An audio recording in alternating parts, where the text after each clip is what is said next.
Well, I'm delighted to say that joining me on the Godcast this week is Alex Lowe. Now, Alex is, well, maybe his face as we see it now is less familiar, but he is the man behind comedy creations, Clinton Baptiste, and one of my favourites, Barry from Watford. Alex, welcome to the Godcast. How are you doing? Oh, all right. Thanks. Great to be here. Thanks for asking me. Appreciate it. You're holed up in sunny Salford this morning with the snow. Is that right? Yes, we're in a Premier Inn. I spend my life in Premier Inns on this tour, which I don't mind. I always think there's a lot of people always say, "Oh, it must be awful going around all these endless hotels, touring all the time." And I think, what's not to like about it? There's a nice Yeah. bed, the telly's there. You don't have to clean anything. Breakfast is made. I love it. Good breakfast So this yeah. morning. Well, as you can hear, I've got a bit of a funny. This is interesting for everyone, isn't it? I've got a bit of a chest after 48 shows. I'm absolutely exhausted, and so I'm trying my best not to have too much dairy. I'm trying to be good, and also I've lost a bit of weight on this tour, and I'm trying to not have red meat. I don't think I've had a single sausage in in 48 hotels. So I'm trying to be good. So I had the bare minimum. There's the headline right there, Alex. He's Yeah. not had a single sausage on this tour. Not one sausage. No. So tonight of all nights, Alex, it's World Cup quarter final night, isn't it, in Salford? Oh, And yes. you happen to be on at the Lowry there. Are you Isn't that slightly typical? concerned you may play second fiddle to the World Cup? Well, there is that. I mean, that's been throughout the World Cup. We've had some huge, we played Shepherd's Bush Empire, and England were playing that night. We've got this one tonight for our final show on the tour, and I'm going to have the laptop up in the dressing room. But I think what happens is, honestly, people do still turn up, and I think if people have paid for tickets, they go, "Well, I'm not going to miss that." So yeah, thankfully, so far everyone seems to have turned up for those, during those England matches. Maybe tonight is different. It's the quarter final. Who knows? Have you enjoyed this tour, Alex? Is it do your gravitas to fame and stardom is you're an age similar vintage to myself, I would guess, and you're doing, Yes. you're really enjoying the success at the moment. Are you playing to Well, sold out crowds? How's it yes, been? I've got to say, honestly, it's such a delight to speak to you and to be asked to speak on things like podcasts, which increasingly happens nowadays. Because quite honestly, I've spent most of my career with no one giving two hoots what I'm doing and all the rest of it. I think lots of people, I'm a sort of jobbing actor. I've never had to do anything else, thank goodness. But I was a child actor. And then I did a terrible degree at Leicester Polytechnic in performing arts, which was just, horrifically underfunded, but that somehow taught us some sort of self-preservation and, sort of getting down and dirty and getting on with things without expecting anything to happen from it. And so after years of, performing and being the jack of all trades and writing comedy and doing stand-up and being a straight actor and all the rest of it, to arrive in my 50s and people want to come and see what I'm doing is great. I can't pretend it's nothing to do with Peter Kay and Phoenix Nights. So there is that. But I mean, it's really gratifying. Sometimes, people say, "Oh, I've been following your career for a while," and I think, well, I wish someone had let me know during the darker days when I didn't know anyone was interested. So yeah, I love Absolutely, it. That's a long answer to a short question. I love it. It is so gratifying. This is sort of my third UK tour, and hopefully I have, people will turn up for more. But to turn up in Salford and these places, and gosh, right up north in Barrow in Furness, and in Scotland, and to think, there's this lad from Pinner in northwest London, and they've come to see me. I really love that. It's delightful. I noticed that you played Blackpool Tower Yeah. just a week or two ago, and there's lots of venues in Blackpool. What was, first of all, did you play in the Circus Arena there, or was it in the ballroom? Whereabouts was the gig? I tell you what, it's a fairly new place, and it's called Floor 5, I think, the Okay. fifth floor. And now this is going to be controversial, but we've played there before. We pack it out. I'm delighted with the audience that come, but there's a few things wrong with it. There's no comms, there's no communication between backstage and the lighting box. I also had people complaining that it's really understaffed where we were. I don't know whether it was because on a Sunday, I don't know, but there was no one around. It was freezing cold. There's a lot of sort of agency staff there. The technical people don't work for the Blackpool Tower, it seems. Yeah. And people have been saying that they had trouble even finding how to get into the venue. People were late. And that is something I have to say I've found about some places up and down the country. It seems to me at the moment, everything is being done on a skeleton staff. There's somewhere like Blackpool Tower. I'm thrilled to go there. It's a major, landmark in Britain. And you turn up and it's, it needs a bit of work doing to it. Yeah. There's no one around. It's freezing cold. It's a bit like, do you want people to come into this venue or not? So I found that a bit upsetting. And I would have, and they were a lovely audience, and they were very warm and as they always are in the Northwest, I have to say. But I did feel sorry for people who had to complain that they couldn't even find their way into the venue.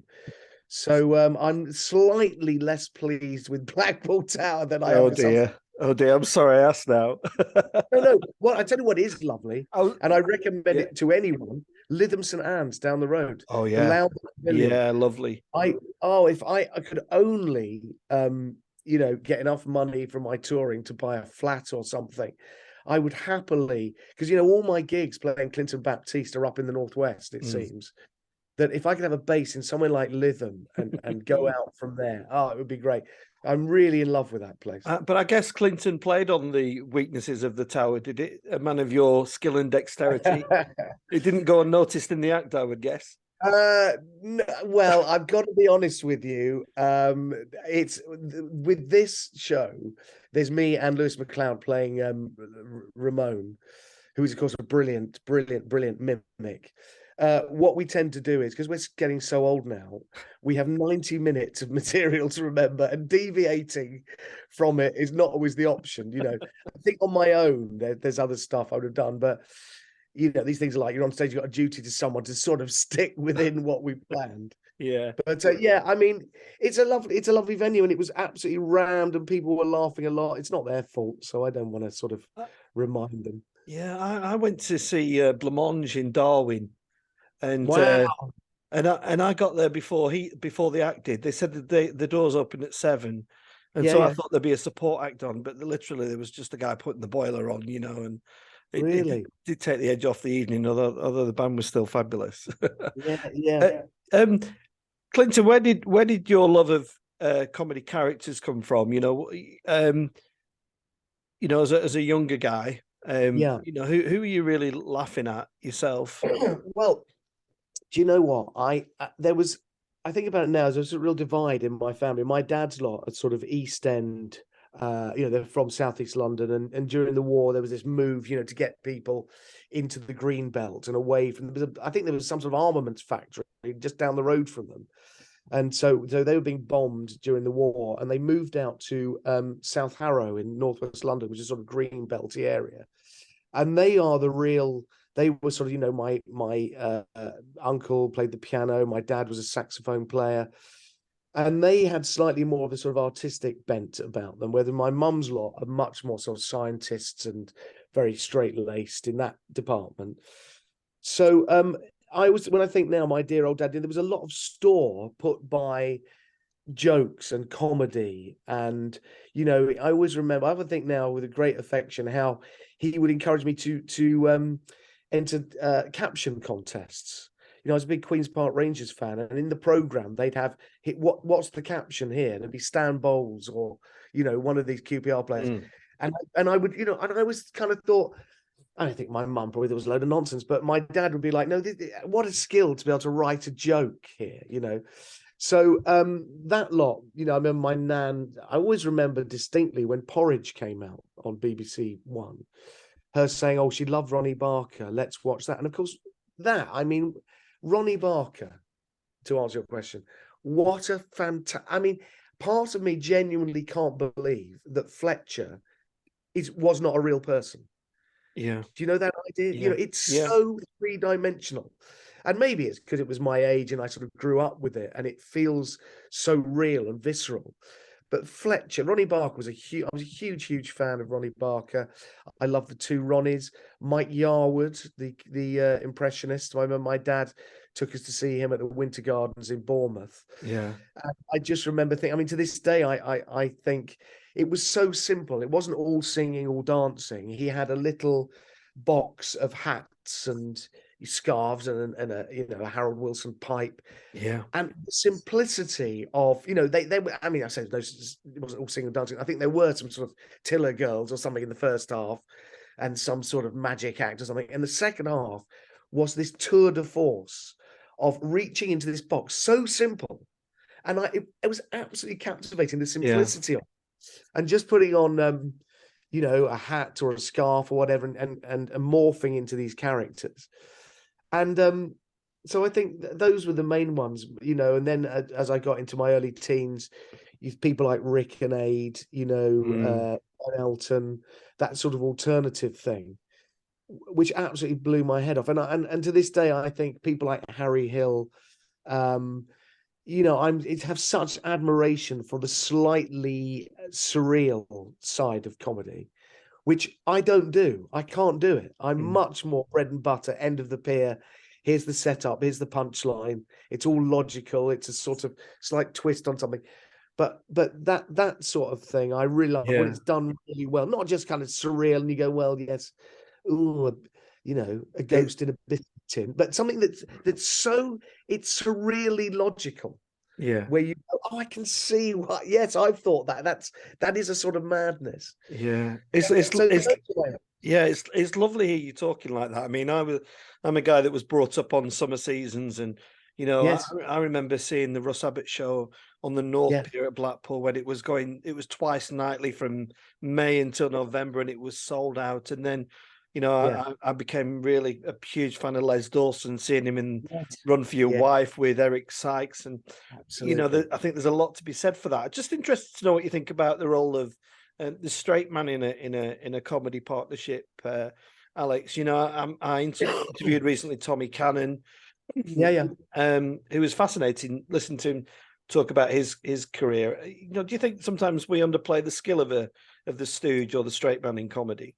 Well, I do actually. Yeah, I mean, interestingly enough, with the show we're doing at the moment, Clinton Baptiste versus Ramon. I hope I'm not giving away too many secrets, but a fantastic director, Brendan O'Hay, he directs at the Globe and what have you. And he went during rehearsals. There's a bit where Clinton, takes out these Chinese fortune cookies, which is another way of doing jokes about kind of the future and prophecies and what have you. And Lewis took a lot of convincing.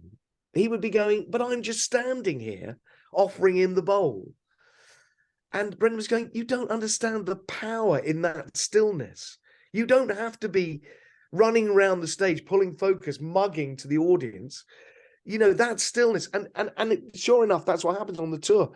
He's got this sort of straight face, stood there, rigid, like the whole thing's a very sacred ceremony. It doesn't have to be all singing, as I say, use the expression, all singing, all dancing. You don't have to have a dealy bopper and lights and a comedy bow tie. The stillness and what the other guy's playing against is every bit, a part of the scene as the jokes. Yeah. So let's just talk about some of the characters. Barry from Watford, Alex. And I'm not blowing smoke up the proverbial. I think he's a wonderful character. I love him. Very kind of you. Barry is a very elderly man there. And I want to thank you so much for being interested in him, you see.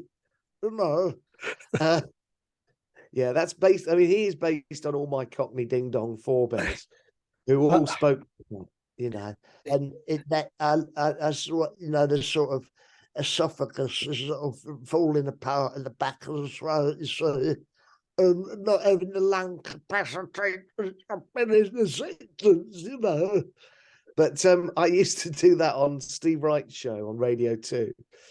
And I think Steve Wright, he's got old Cockney family, from Southend or somewhere like that. So he kind of got that. But I mean, yeah, that's sort of supposed to be an homage to my Cockney lot. What I love about him, Alex, is he's a character, but he's a real person. So in a similar way to the old Nan, Yeah. they're very relatable. And even Barry from Watford reminds me of my mum. Who's a southerner in her 80s. It comes out with faux pas and yes, malapropisms. Yeah, that's right. But and the carpet right sketch. Oh yeah. Alex, that gets me every time. I just go around shoving it in people's faces. Just watch that. You want cheering up? Just watch that. It's just. Oh, that's good. Yeah, it's so real. Oh well, that's good. I'm glad about that. I hope people. I mean, I sometimes think you don't. I don't know whether you. Well, you must do get old people like that, older people like that now. When I was growing up, I feel like no, they weren't trying to be young. You sometimes my wife calls them 1661s, where from the back you go, look at that lovely, beautiful blonde hair, and she turns around, you think she's 16, turns around, she's 61, and dressing as, young teenagers. It was sort of, they were what they were, And was it quite easy to run with Barry from Watford, Alex? Because were you clear? Were you determined to go with this character? Because it's all in all intents and purposes, it's Barry from Watford. It's yeah. Do you know what was first of all, as I say, I was much more. I've been a straight actor for many, many years, and I it's only sort of in my 40s I started doing stand up. And I had this character. It was a very deliberate attempt to do something. I felt a bit like Tootsie, Dustin Hoffman. My career was all right. It was going okay, but I really literally had to change everything. And I got Aaron Sherman, who was a prosthetic whiz, to design this face. And I had the, prosthetic face that I used to put on. As I'm getting older, I don't need it so much now. But, I used to put this thing on and turn up early for gigs. And I was sort of determined to do it because I was very naive. I thought, oh, well, it's another strand of performance. I didn't really know that many stand-up comics. I didn't really know the circuit at all.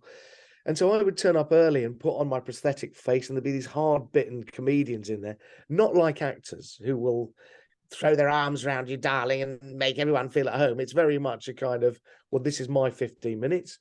You're doing yours. And to my horror, with a couple of them, I realized that, if you're at Jongleurs back in the early noughties, and people don't necessarily want your nicely observed old man, the three-dimensional take. They want you to shout and swear at them and be like a teacher, sort of trying to take hold of an unruly class. And all the lovely detail you put in is slightly wasted sometimes on a very drunk stag and hen party. So it was quickly apparent to me that it's not necessarily the platform for Barry from Watford. Although it was not, 50% of the time it went pretty well. But in the end, I just had to say, this is not right. This is just not the platform. But I did a few gigs as Barry, and it was great to get on Steve Wright in the afternoon. And you're one of my heroes, of course. As we say, we're similar age. I don't know whether the kids understand that, but when you think about the household names that were Simon Bates and Steve Wright and Simon Mayo, and well, some of these people I won't mention, but leave it there with the DJs. We'll leave it there. Those guys, and so to be sat there in the studio at Radio 2 with Steve Wright opposite me, it was so thrilling. I'm sure, yeah. And he would sort of give me free range, and I would write this thing during the week, and we'd make a few little tweaks. But just wonderful. Loved it. Lovely. Well, lovely to hear. And then of course this incredible journey that Phoenix Nights came along, that just went through the roof, didn't it? And I guess it changed your life significantly. Did that happen quite quickly, or did it take a year or two? Oh well, when Phoenix Nights first came out, it had no effect on my career. I was only in it for about 5 minutes. And I'll be honest with you, a lot of people thought it was Neil Fitzmaurice because we look quite similar. We got a similar nose. I did for a while. Yeah. I did. Yeah. People thought it was Neil. It's so irritating. And I think even now he gets people contacting him. But the thing that was really great was that in 2015, which is, 14 years after Phoenix Nights came out, and I'd played Clinton on a couple of things with Peter. One thing, the Jesus Christ Superstar. Do you remember that thing? You remember the X Factor parody? Yeah. So I played Clinton on that, and then we did Phoenix Nights live at Manchester Arena. And I would say from that moment, it changed things because Peter let me, he said, look, I said, I really want to do this character on the comedy circuit.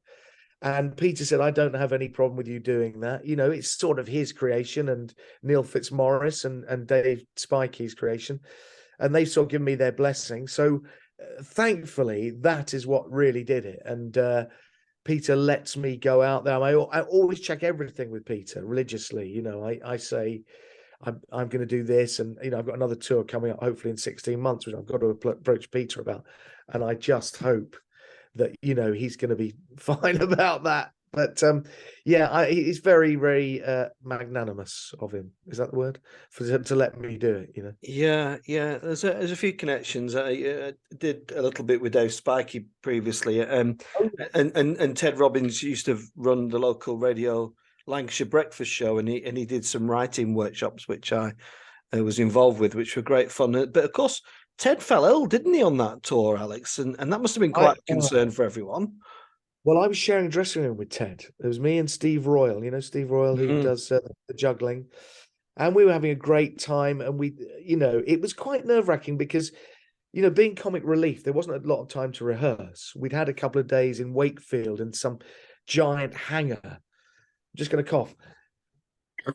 Sorry, this tour is catching up on me.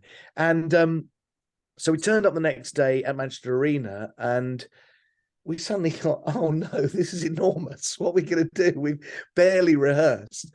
Everyone was a bit shocked. Ted had just come back from doing Panto. He'd not been that well. And he had to climb up a sort of step ladder thing to get onto the stage for his bit. There were kind of fire rockets going off. He had a bit of a sort of dance number at the start. It was all, it was quite energetic and I think kind of a bit overwhelming. And it was a real shock because we'd been in the dressing room before. And I mean, he'll tell you this, that he'd had a sort of premonition where he'd said to Toby Foster, if I collapse on stage tonight, I'm not kidding. Please do something about it, which was incredible. And Ted is doing some research. There is a school of thought that says that your body tells you that something is going to happen not long before. It just prepares you mentally. Something happens. And he sort of had this feeling that was going to happen. Wow.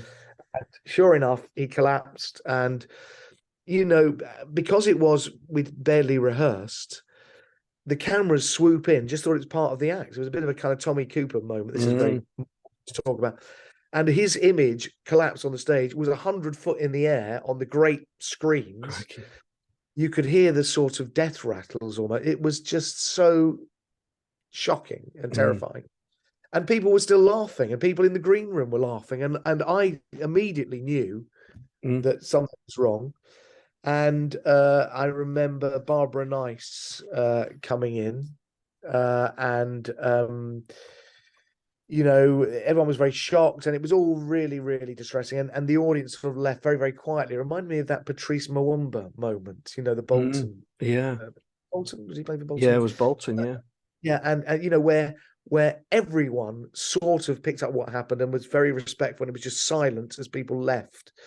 And luckily, Ted survived, and he's a great mate of mine. We're doing this show in Rawtenstall soon. Yeah. But I mean, the thing that really disappointed me, this sounds really glib and silly, is that before he'd gone on, we'd sort of gone through our words, our lines in the dressing room. I'll shut up in a minute, don't worry.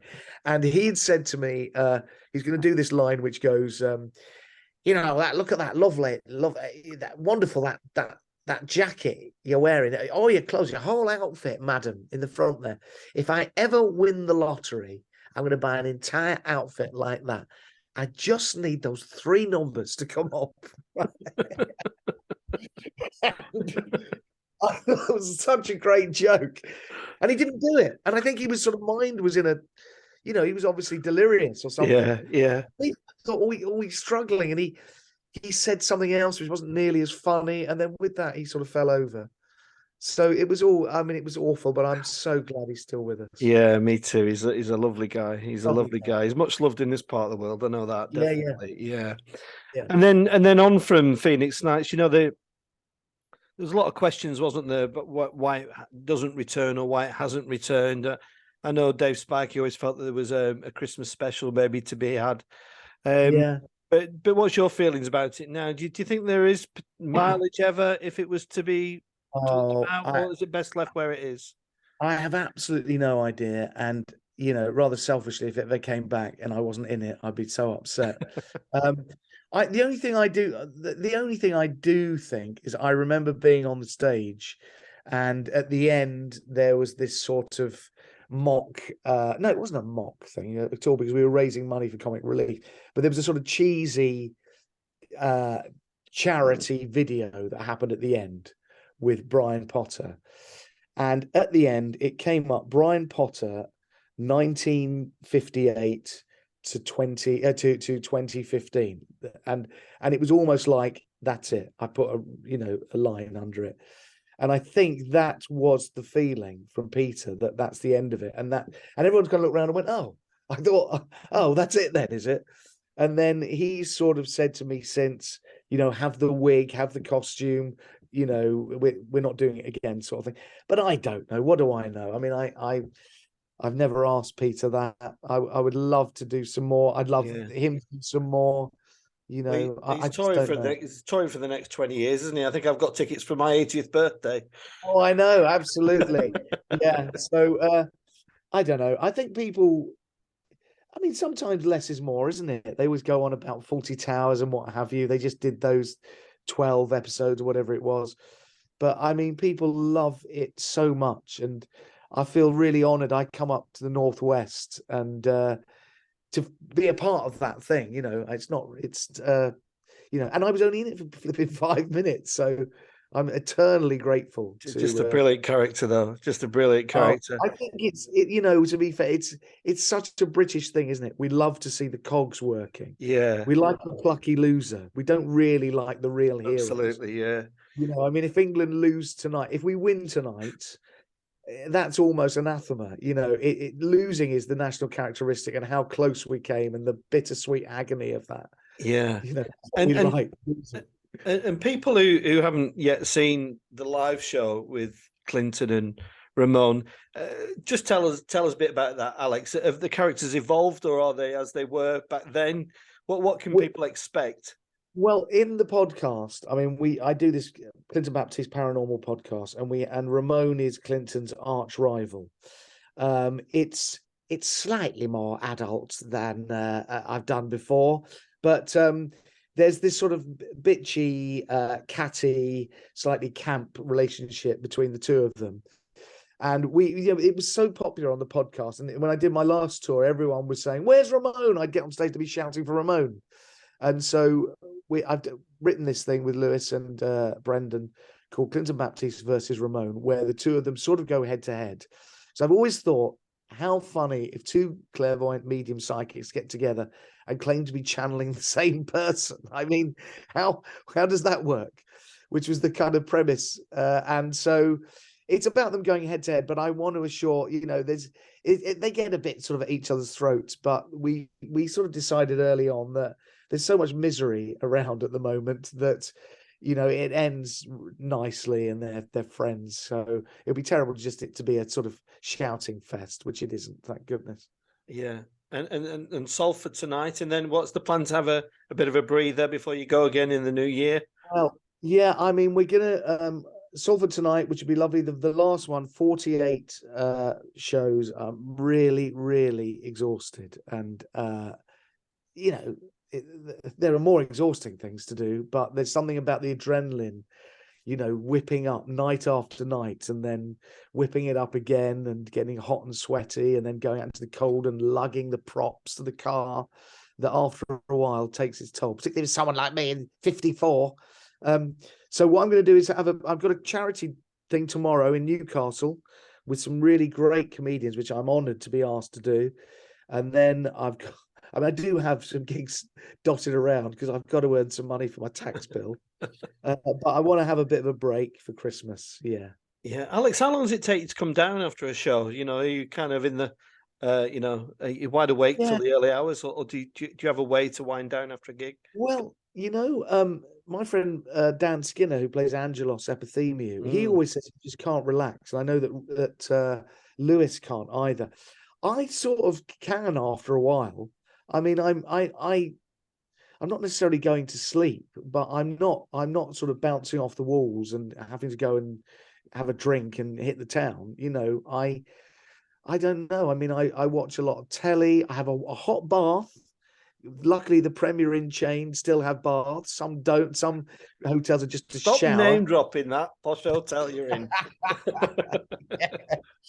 And for tea and coffee, little milk sachets. It's all here. You're going to be telling us you've got an extra pillow next. Yeah, it's good enough for Lenny Henry. It's good enough for me. So it's So I'm not too bad. I can go to sleep after a while. I'm obsessed with Twitter and Facebook and social media and TikTok. It's so ridiculous. Yeah, I've got to leave that alone. At your age. We're like us youngsters. Yeah.